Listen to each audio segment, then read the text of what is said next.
is a Smith & Wesson Bodyguard 380. This is a Ruger LCP II. And this is Ruger LCP II in 22.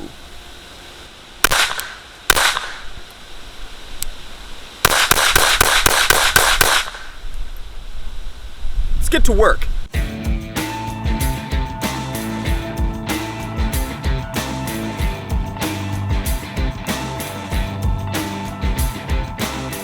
So today, we're talking about the Ruger LCP II in 22. This is a new offering from Ruger. It is nearly identical in size, in weight, in form and function to the 380 version. However, this little guy shoots 22, and as you saw in our intro, it's pretty controllable. In addition to being pretty controllable, it does shoot 22 long rifle, which is, you know, kind of, 22 is both loved and hated in the gun community. At least I feel it is. There's a lot of people that love it as a plinking round. There's a lot of people that absolutely hate it. In this case, I actually think this is a pretty cool little gun. And here is why, is because not only is 22, I mean, when you're looking at self-defense calibers, 22 should typically never be in your list. However, in most of our books, neither should 380. So you've got a kind of light caliber here that would require a lot of rounds to be able to hit the impact of 380 or especially 9mm. But one thing that this gun gives you that the 380 version can't is 10 rounds of mag capacity. Not only is it 10 rounds of mag capacity, it's 10 rounds of very controllable mag capacity. The recoil on this is nowhere near the recoil on the 380 size. This is a significantly more controllable pistol. This particular version does have a safety on it. It's a thumb safety. Push it back for safe, forward for fire. It's really, I mean, I don't like safeties on guns, generally speaking, but this one is not bad. It's easy to sweep off with your thumb, and it's more difficult to turn on. Ruger does a really good job with that. The majority of their safeties are more difficult to put on than they are to take off, which is kind of what you want. You don't want it to be difficult to put your gun on fire when you're in a panic situation. But one of their primary reasons for this is it is a soft rack system. You can see there, that's just one finger pulling it almost all the way out of battery. It is a very light recoil system, which makes it so that people with a little bit weaker grip strength or wrist strength should be able to rack this gun. Unlike the 380 version, those 380 mouse guns are a pretty snappy gun.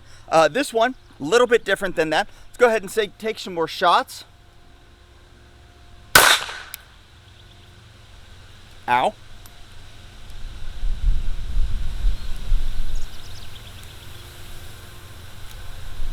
Oh, didn't pick up the next round. Uh-oh. Come on, Ruger.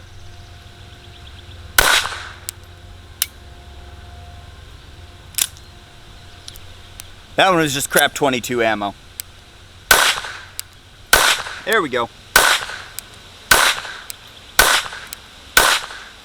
So one thing that you have to kind of realize about this kind of gun, very small, short action, you're not working with a whole lot of parts and components here. This is going to be more picky on ammo than, say, something like a Ruger 2245 that's going to shoot almost anything. And I expect that out of something like this.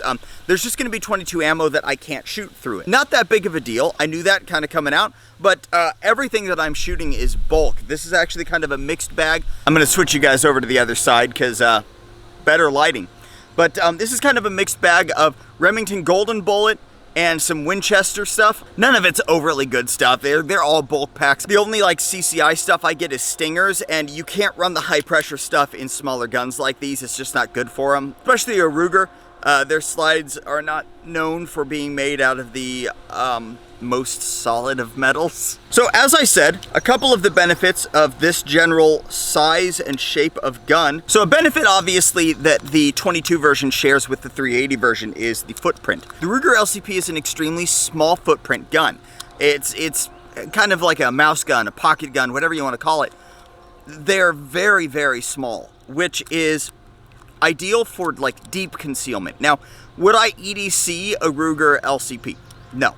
I wouldn't. I EDC something much bigger than that. The smallest gun that I would EDC is like a SIG P365 or something along those lines, which that's an adequate EDC gun. There's nothing wrong with like a SIG P365, but the LCP, a couple of the issues with it are just the size and controllability.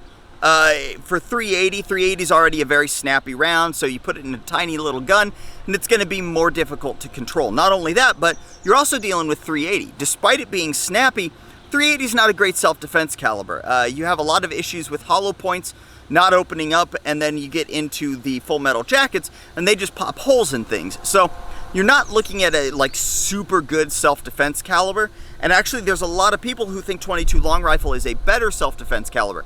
It's moving faster, that means expansion is more guaranteed. The ammo is cheap, but even the cheap ammo seems to do pretty well as far as wound cavity and stuff like that. You're not going to get a lot of penetration with 22, but you are looking at getting a little bit more damage, maybe fleshy damage with 22. So there are a lot of people who think 22 is a better self-defense caliber than 380. And again, 22, being a smaller bullet, being softer shooting, makes this gun considerably more shootable than the full-size LCP. So let me show you some shots with the LCP here. You can see what the recoil looks like with this one. These are just 90 grain full metal jacket rounds. Then I'll take some shots with the 22 and you'll be able to see what the difference is.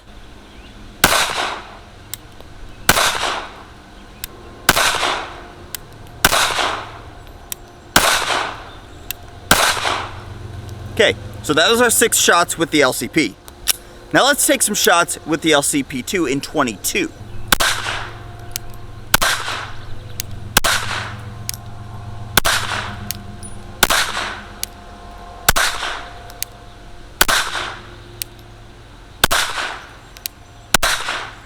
Okay, not only is it quite a bit more controllable, it's also a hell of a lot more fun to shoot.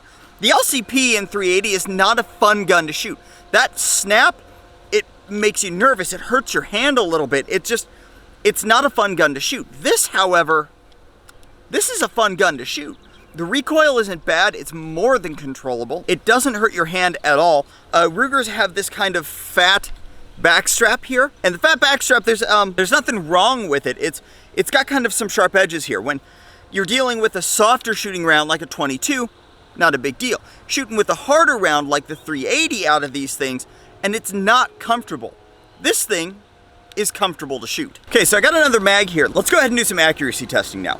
When Ruger updated the LCP to the LCP II, some of the features that they did, other than the completely like redesigned frame and modified slide here, is they redid the sights. The sights in the original LCP were horrendous. They were horrendous. They were absolutely terrible. They were just glorified bumps on the slide. These actually have sights. Let me show you here. Now again, they're not great sights, but you do have an actual notch on the back, an actual post on the front. So the usability of the sights of this one significantly better than you're looking at with the original LCP. Let's go ahead and see what we can do accuracy-wise with this. So I'm sitting here at about 5 yards, and I'm just gonna aim center mass of my USPSA target over here and see how tight of a group I can pull with this.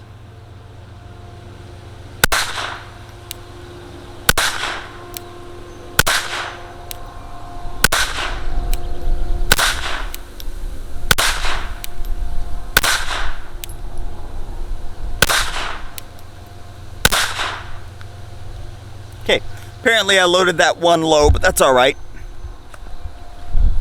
All right, so you can see here we're looking at, I mean, that's like about, it's about 1.5 inches from this one to this one. This one was actually my first shot, and then I think I adjusted my aim, so that was a mistake on my part.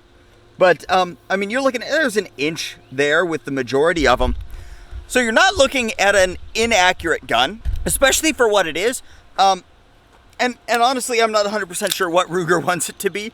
If they want it to be a trainer for the LCP, if they want it to be a lightweight self-defense gun for users with a little bit weaker grip strength. But it is, I mean, so far it's a fun gun to shoot, which is a very rare thing for a gun this size. Very rarely are you going to hear anybody tell you that a mouse gun is a fun gun to shoot.